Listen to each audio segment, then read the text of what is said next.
네, 안녕하세요. 강원도민TV가 마련한 이호 박지은의 이지 인터뷰 시즌2입니다. 시즌2의 첫 게스트신데요. 정의당 이정미 대표님 모셨습니다. 네, 안녕하세요. 네, 반갑습니다. 안녕하세요. 정치부장 박지은입니다. 네. 디지털 국장 이호입니다. 그래서 반갑습니다. 이지 인터뷰입니다. 네, 강원도 방문하셨는데요. 도민들께 좀 인사 한 말씀 부탁드리겠습니다. 네, 정말 오랜만에 찾아뵙게 되었습니다. 제가 7기 정의당 당대표 되고 지금 한 5개월 정도 흘렀는데요. 정의당이 지난 대선과 지방선거 패배 후에 뭔가 좀 다시 제대로 일어서서 우리 도민들의 그리고 국민들의 민생을 정말 최선을 다해서 살필 수 있는 제3당으로 우뚝 서겠다는 각오로 이곳을 찾았으니까요. 우리 도민들께서 많이 격려해 주시고 손 좀 꼭 잡아 주십시오. 네. 이제 재창당 수준의 이제 여론을 수렴하기 위해서 전국 여러 곳을 다니고 계신데 좀 지역에서 들었던 민심들, 여론들 어떠셨나요?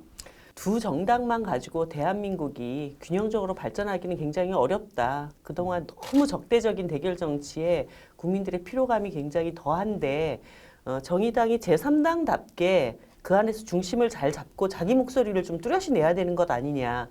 그리고 지금 고물가 고금리 시대에 굉장히 먹고 사는 문제 힘든데 정치가 좀 그런 힘든 국민들 살림살이 걱정하는 게 아니라 국민들이 정치를 이렇게 걱정하게 내버려 둬서야 되겠냐. 이런 한 소리를 많이 들었습니다. 그래서 정의당이 지금 거대 양당 사이에서 이런 민심을 정치 안에서 잘 실현해 나갈 수 있도록 최선을 다해야 되겠다는 각오를 다지고 있습니다. 이 질문 안 드릴 수 없는데요. 오늘 아침에 윤석열 대통령이 국무회의 모두 발언에서 좀 상당 부분을 할애했어요. 네. 새로운 한일 관계 정립 이거를 했는데 한일 정상회담 어떻게 평가하시나요? 정말 이렇게 큰 한숨이 나올 수밖에 없는데요. 현찰 퍼주고 지급길이 쓰여 있지 않은 그런 받아온 꼴이 됐습니다. 제가 이거를 빈손 외교, 조공 외교라고 얘기를 했는데요. 강제징용 피해자들에 대한 제3자 변제안, 그래서 일본의 모든 면제부를 다 준 데다가 WTO 제소도 우리 한국 정부는 다 풀어줬지만 결국 화이트리스트 복원도 받아오지 못한 이런 상태가 됐습니다.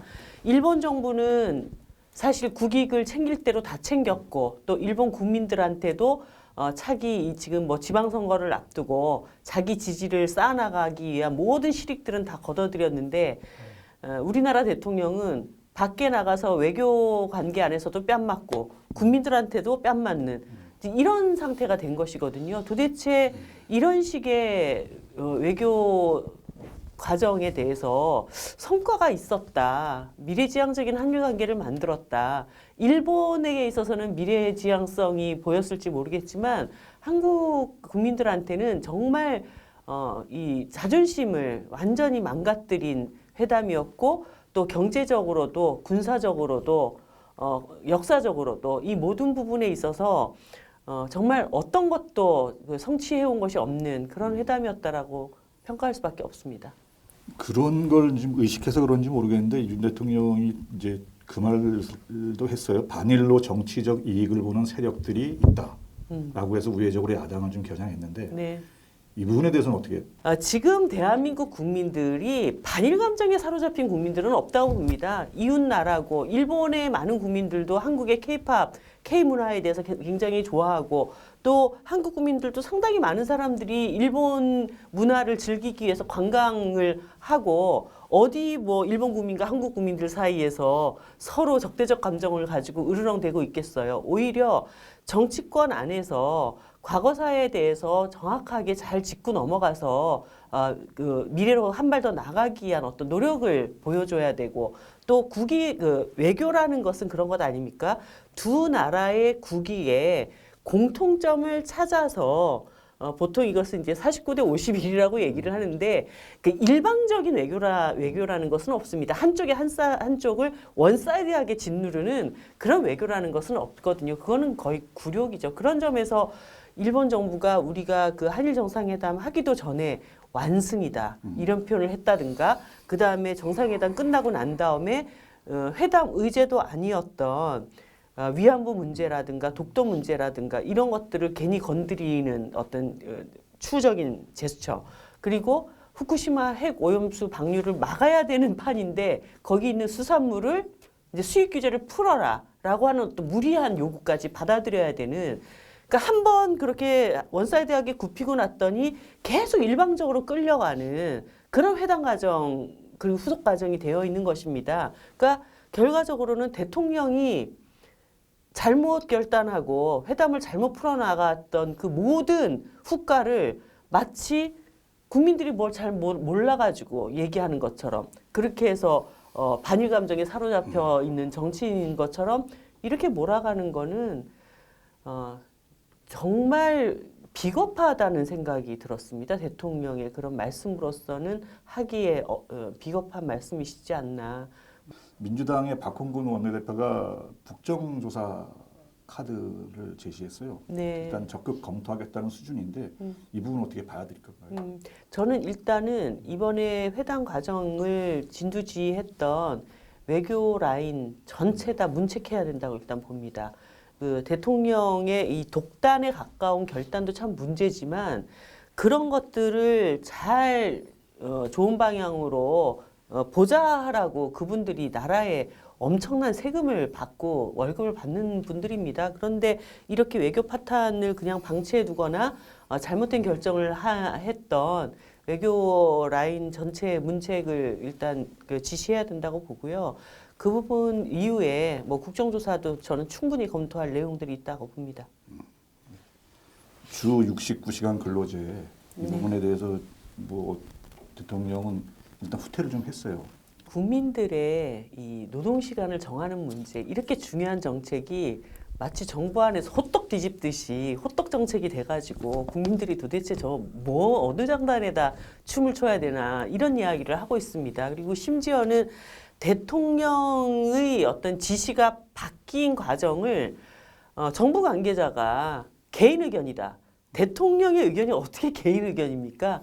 뭐 이렇게까지 가고 있습니다. 그래서 제가 뭐 어저께도 분명하게 말씀을 드렸지만 이거는 첫 단추를 잘못 깬 거거든요. 69시간 노동제까지 확대할 수 있다라고 하는 애초에 정부 정책을 낸 것이 잘못이었기 때문에 이럴 때는 정부가 깔끔하게 일을 해결해야 됩니다. 우리가 노동 현장의 현실을 제대로 파악하지 못하고 이런 정책을 그냥 급하게 내다 보니까 국민들한테 비판을 받게 됐고 그래서 이것은 없던 일로 하고 다시 검토하겠습니다. 이렇게 해야 되는데 뭐 60시간 캡을 씌웠다 아니다 60시간 이상도 되는 일이다 그게 지금 도대체 국민들한테 무슨 소용이 있는 얘기인지 한번 돌아보시기를 부탁드립니다. 그 국회 선거구 획정 작업이 뭐 이번에도 또다시 이제 법정 시한 처리는 뭐 사실상 물 건너 갈 것 같은데요. 일단은 1, 2, 3안이 다 나왔습니다. 그래서 정의당 차원에서는 좀 어떤 안이 관철이 돼야 하나 싶나요? 정의당은 일관되게 투표한 민심이 의석수에 제대로 반영될 수 있도록 하는 그런 선거제도 개혁을 얘기를 해왔습니다. 10%의 국민의 지지를 얻는 정당이면 30석을 가지고 20%를 받는 정당이면 60석을 가질 수 있는 그렇게 해서 우리 국민 전체의 다양한 의견들이 골고루 국회 안에서 논의가 돼야 그게 대의기구다운 역할을 할 수가 있는 것이잖아요. 그런데 매번 뭐 총선 때 한 1,000만 표 정도 되는 그러한 국민들의 투표가 다 사표가 돼버리는 이 상황들을 개선하자고 선거제 개혁을 얘기를 해왔고 또 국민의힘이나 민주당도 그 지금의 선거제도 자체가 여러 가지 한계가 있다는 것을 알기 때문에 매번 국회에서 이 정개특위를 만들어 왔습니다. 그래서 지금은 이제 3개의 안을 일단 전원위원회에 올려놓고 각 당이 그 안에 대한 어떤 그 긍정성과 부정성에 대해서 충분히 토론을 하고 공통점을 찾아 나가되 원래 이 선거제도가 개혁돼야 된다라고 하는 애초의 취지, 즉 비례성과 대표성을 강화하는 방향에서 합의를 이뤄낼 수 있다면 뭐 정의당이 자기가 가지고 있었던 100%의 안이 다 관철되지 않는다 하더라도 그 선거제도 개혁의 취지에 부합되는 방향에서 충분히 저희들이 뭐 합의하고 타협할 생각을 갖고 있습니다. 그러면 좀 더 구체적으로 지금 3가지 안 중에 어떤 것들을 일단 가장 저희들이 일차적으로 절대 이거는 합의하기가 어렵다고 생각하는 것이 준연동형. 그나마 20대 국회에서 완전 연동형도 아니고 민심을 조금 더 의석 안에 반영시키려고 힘겹게 만들어 놓은 거를 다시 병립형으로 후퇴하자. 이거는 진짜 안 되겠다. 그 말씀은 그 기준은 좀 분명히 해야 되겠다. 나머지 뭐 중대선거구제 이런 것과 관련해서는 어떤 것이 이제 장단점이 있는지를 충분히 논의를 하되 연동형 자체를 후퇴시키는 것은 절대 반대 그런 입장입니다. 네, 이어 연계해서 이제 정의당의 총선 승리 전략 그리고 또 이제 강원도 같은 경우에는 뭐 사실상 좀 세가 약하기도 합니다. 그래서 이제 차기 총선 좀 어떻게 이끌어 나가실 건지 한 말씀 해주세요. 모든 이 정책이 민주당이나 국민의힘이나 정말 A부터 Z까지 거의 다름이 없는 굉장히 독특한 자치도인 것 같아요. 이제 그런 점에서 정의당이 유일하게 지금의 도정에 대한 좀 독자적인 목소리를 확실하게 내고 있지 않나. 그러니까 토건 개발 강원도에서 녹색 환경 지속 가능한 발전을 꿈꾸는 강원도로 나가자는 그런 독자적인 목소리를 내면서 강원도 안에서는 이런 다양한 어떤 저는 의견들이 분명히 있다고 보여지고 정의당이 그런 다양한 목소리 한 축을 대변하면서 꾸준히 그 민심을 좀 파고 들어갈 생각을 가지고 있습니다. 그래서 정의당이 뭐 많은 후보를 내지는 않겠지만 강원도에 정말 우리에게 꼭 필요한 어떤 목소리가 있다. 이런 것들을 정책적으로 분명히 보여드리면서 잘 준비된 후보를 선보이는 과정을 통해서 좀 총선에 대응해 나가려고 합니다. 지금 관련해서 지금 녹색 환경 지속 발전 뭐 말씀해 주셨는데 관련해서 설악산 오색 케이블카 네. 이 부분을 언급을 안 할 수가 없는데 그 개발이냐 보존이냐 이렇게 이분법적으로 보면 강원도민들은 못 사니까 일단 먹고 살자. 사람들이 외부에서 와야 되지 않냐. 우리는 지금 공장 하나 못 짓고 있는데 이런 부분에서 이제 오색 케이블카도 그런 논리로 간 거고. 또 지금 현재 녹색 환경 지속 발전 측면에서 보면 저 미래 자원 가치를 왜 저렇게 훼손시키느냐 이 부분이거든요. 그래서 다시 한번 이 강원도민의 입장에서 그 오색 케이블카가 왜 그렇게 절박했는지를 이해할 수는 없나요? 그러니까 그 이전에 그런 식의 개발 사업이 먹고 사는데 진짜 도움이 많이 됐다. 그러니까 이런 것도 또 하자. 이게 입증이 되면은 저도 정말 심각하게 다시 고려해 볼 수가 있습니다. 그런데 강원도에 지금 양양국제공항 만든다고 그렇게 해서 엄청나게 돈 때려 부었죠.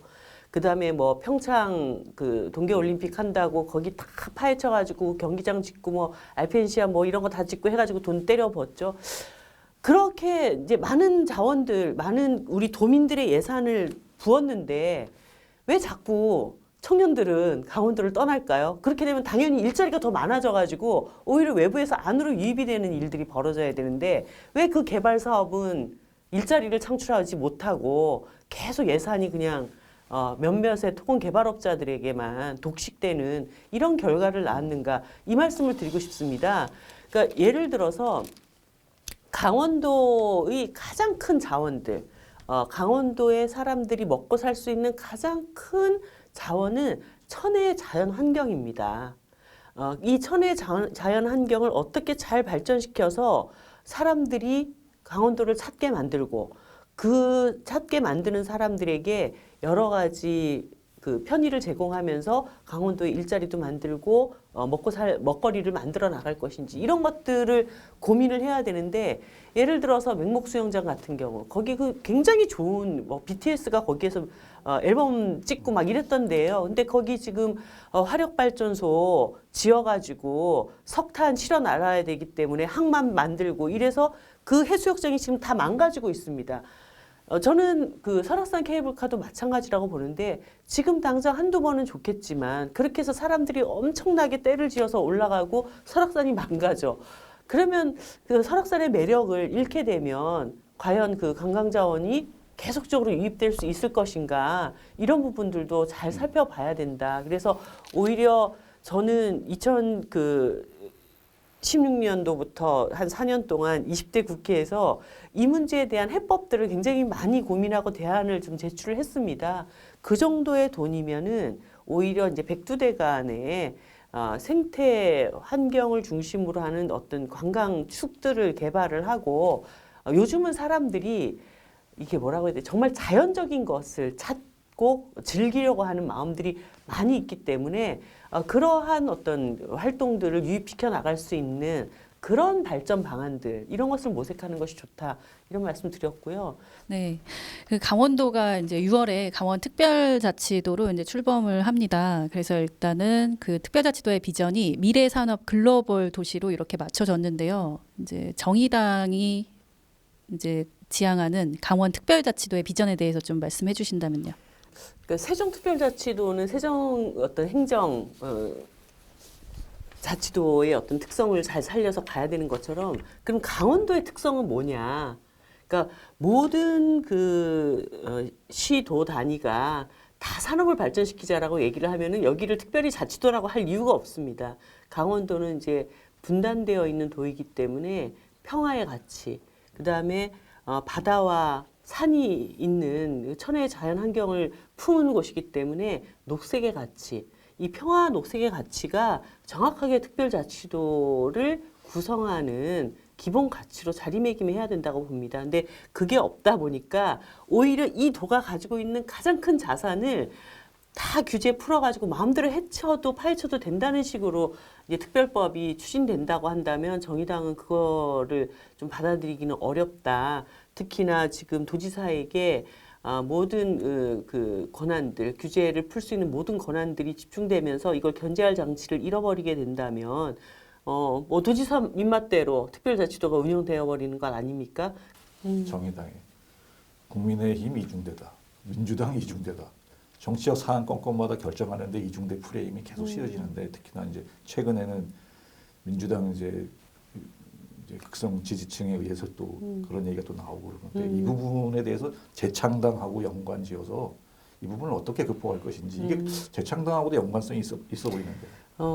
제가 그 취임하면서부터 말씀을 드렸는데요. 이제 그 양당 지지층들이 자기 편 안 들어주면 누구 이중대라는 얘기에 대해서 저는 더 이상 신경을 안 쓰려고 합니다.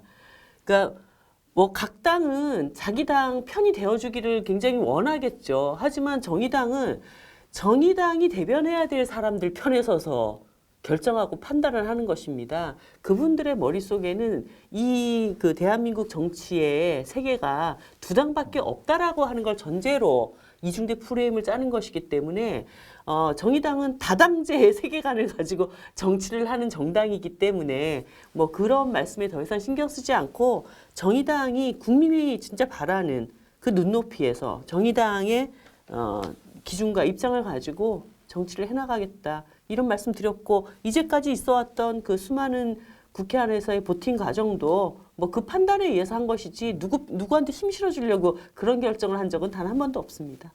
도민들께 그래도 마지막 인사 한 말씀 해주시죠. 네, 강원도민 여러분 뭔가 정의당이 좀 다른 얘기하네 그런 마음이 드시면은 정의당의 의견이 어떤 점에서 강원도를 위해서 고민하고 또 고심 끝에 나온 얘기인가 조금만 더 살펴봐 주시기 바랍니다. 사실 환경 자체가 목적이 아니라 이 강원도에 살아가고 있는 사람들의 삶이 지속 가능한 것이 목적입니다. 우리 강원도가 젊은 청년들이 계속 떠나는 도시가 아니라 많은 사람들이 다시 돌아올 수 있는 그런 좋은 환경을 만들자라고 하는 이야기니까요. 정의당 앞으로 도민들 마음에 더 가까이 다가가는 그런 정책으로 평가받도록 노력하겠습니다. 감사합니다. 네, 고맙습니다. 이것으로 시즌2 이제 직격 인터뷰 마치겠습니다. 네, 감사합니다. 네, 첫 게스트로 참석해 주셔서 감사합니다. 네.